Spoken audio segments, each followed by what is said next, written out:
ওইদিকে আওয়ামী লীগের লোকজনের আনন্দ, এদিকে আওয়ামী লীগের লোকজনের আনন্দ, এদিকে বিএনপির ক্ষমতার গরম, তার সঙ্গে সঙ্গে আবার পেছন দিক থেকে যেকোনো সময় যেকোনো দুর্ঘটনা ঘটতে পারে, আওয়ামী লীগ ঢুকে পড়তে পারে, জামাত তাদের সঙ্গে মিলে যেতে পারে।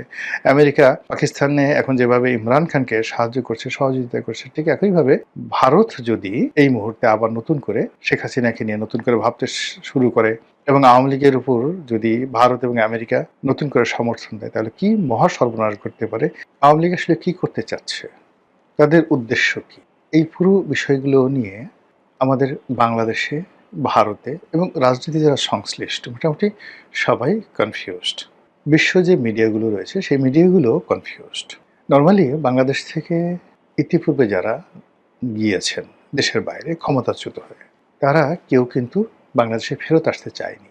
বিভিন্ন রকম গালাগালি করা হয়েছে, ধরে আনবো, মেরে ফেলবো, কেটে ফেলবো, কিন্তু কেউ বলেনি যে আমি আসতেছি, we are coming in person.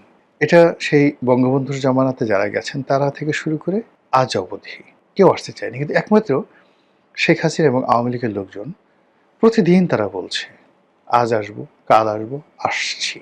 ফাঁসির মঞ্চ রেডি করে, অর্থাৎ আপনি ভয় দেখাচ্ছেন তোমাকে আসলে গ্রেপ্তার করব, তোমাকে আসলে ফাঁসিতে চড়াবো, তোমাকে জেলখানায় ভরবো, তোমাকে আসলে গণপিটুনি দিয়ে মেরে ফেলবো। তারা বলছে যে হোয়াট এভার মেবি, একেবারে ডেট দিয়ে, টাইম দিয়ে, তারিখ দিয়ে, তারিখটা শুধু বলেনি, মানে ডিসেম্বর মাসে আসছি, অমুক অমুক দিকে আসছি, আমরা সবাই মিলে আসছি, প্লেন ভাড়া করে আসবো, সীমান্ত দিয়ে আসবো, উড়ে আসবো, জুড়ে আসবো, নানা রকম কথাবার্তা যেটা বলছে, এটা আমাদের দেশে আগে কখনো হয়নি। আমাদের দেশে যারা পালিয়ে গেছে, যাদেরকে দেশ থেকে বহিষ্কার করা হয়েছে, যারা পরাজিত হয়েছে বিভিন্ন কারণে, আমাদের দেশে যেটাকে এক্সাইল বলা হয়, যেটাকে ফ্লিড অ্যাওয়ে বলা হয়, এক্সাইল অ্যান্ড ফ্লিড অ্যাওয়ে। তো এটার তো একটা ইতিহাস আছে। এখানে বাংলাদেশ থেকে বিএনপির জমানাতে আওয়ামী লীগের লোকজন গেছে, আওয়ামী লীগের জমানাতে বিএনপির লোকজন গেছে। যেমন এখন ধরেন শামীম ওসমান, শামীম ওসমান তো আগের জমানাতে ভারতে ছিলেন, বিএনপি জমানাতে, কিন্তু সেখান থেকে তো তিনি জীবনে কোনোদিন হুমকি দেন নাই যে আমি আসছি, I am coming. Sheikh Hasina এখন ভারতে আছেন, তিনি তো এর আগে ভারতে ছিলেন। তো ভারত থেকে তিনি কখনো হুমকি দেননি যে আমি আসছি, বরং বাংলাদেশের সরকার, জিয়াউর রহমান সাহেব, বিরোধী দল, আওয়ামী লীগ, অন্যান্য যারা সবাই, তারা একটা রাজনীতির ভারসাম্য তৈরি করার জন্য বলতে গেলে তাকে তোয়াজ করে, তদবির করে, রাজকীয় সংবর্ধনা দিয়ে তাকে আনা হয়েছে বাংলাদেশে 1981 সনে।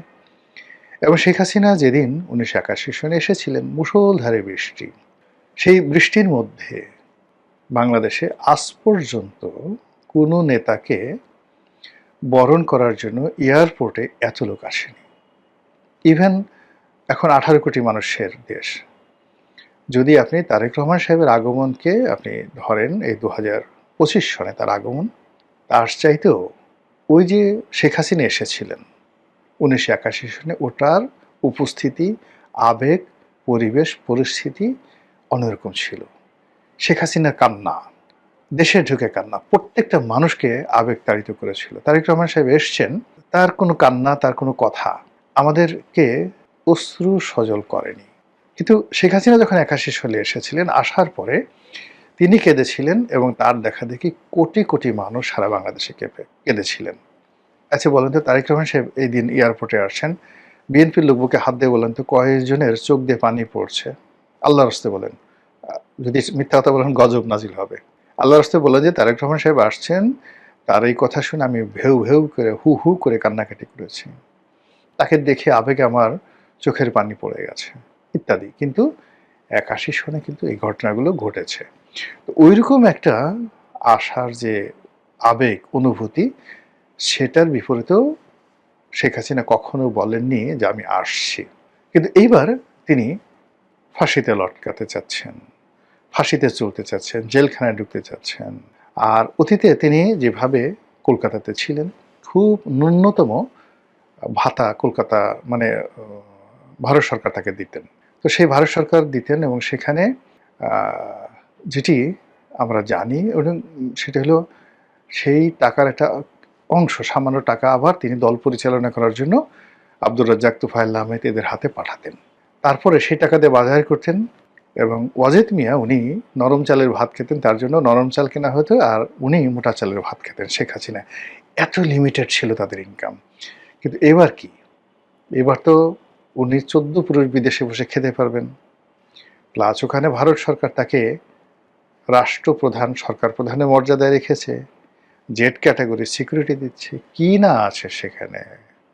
মানে ওই জায়গা থেকে কেউ থাকলে বলে যে না গো বাবা আমার যাওয়ার দরকার নেই, আমি এখন এখানে আছি, সারা জীবন এখানেই রাজকীয় মেহমান হিসেবে থাকবো। কিন্তু তিনি সেগুলো ছেড়ে তিনি জেলখানাতে আসতে চাচ্ছেন, তিনি এনসিপির লোকজন নাসিরুদ্দিন পাটোয়ারিরা তাকে মারবে, তিনি সে মার খেতে চাচ্ছেন, ঢিল খেতে চাচ্ছেন।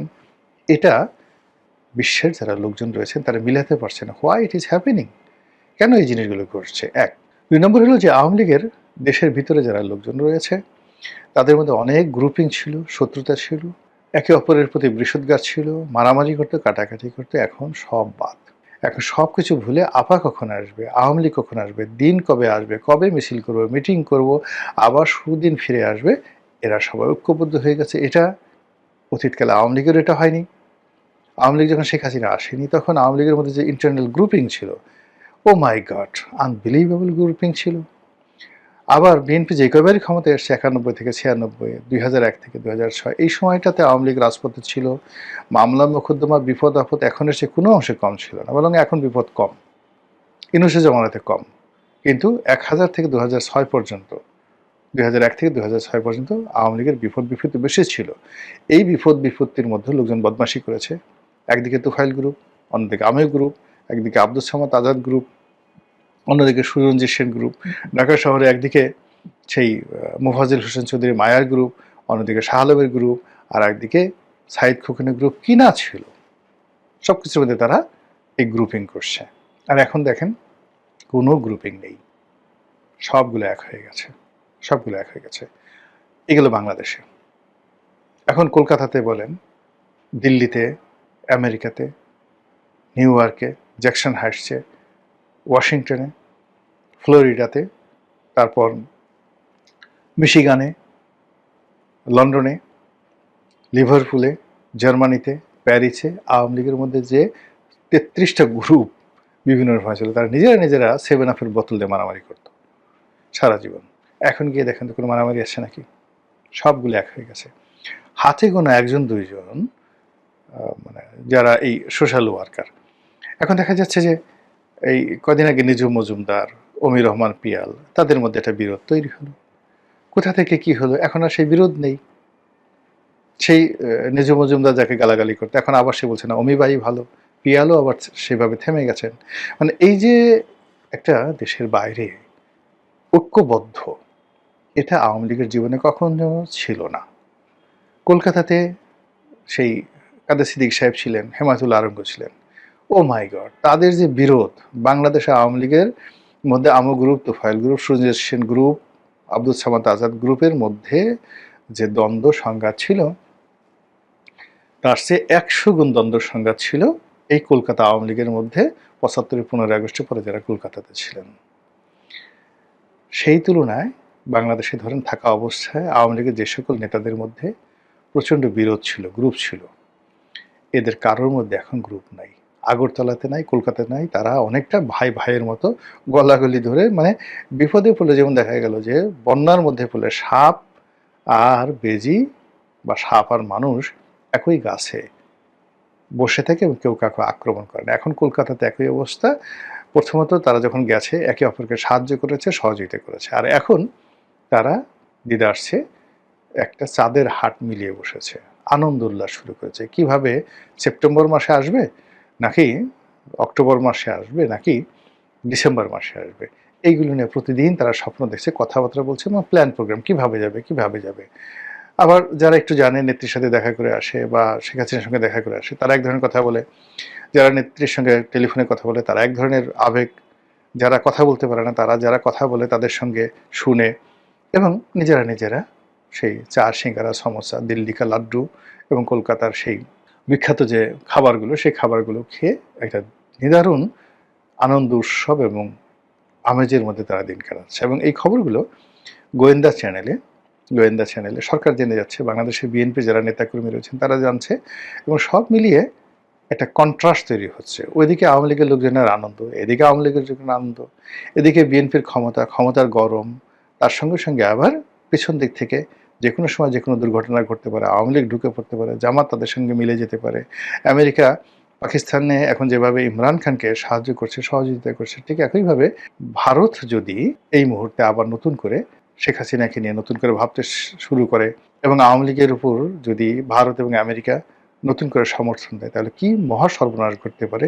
এই টেনশনে গিয়ে দেখেন যে অনেক ক্ষমতাধর যারা লোকজন রয়েছেন তারা আসলে সুস্থ এবং স্বস্তিতে নাই।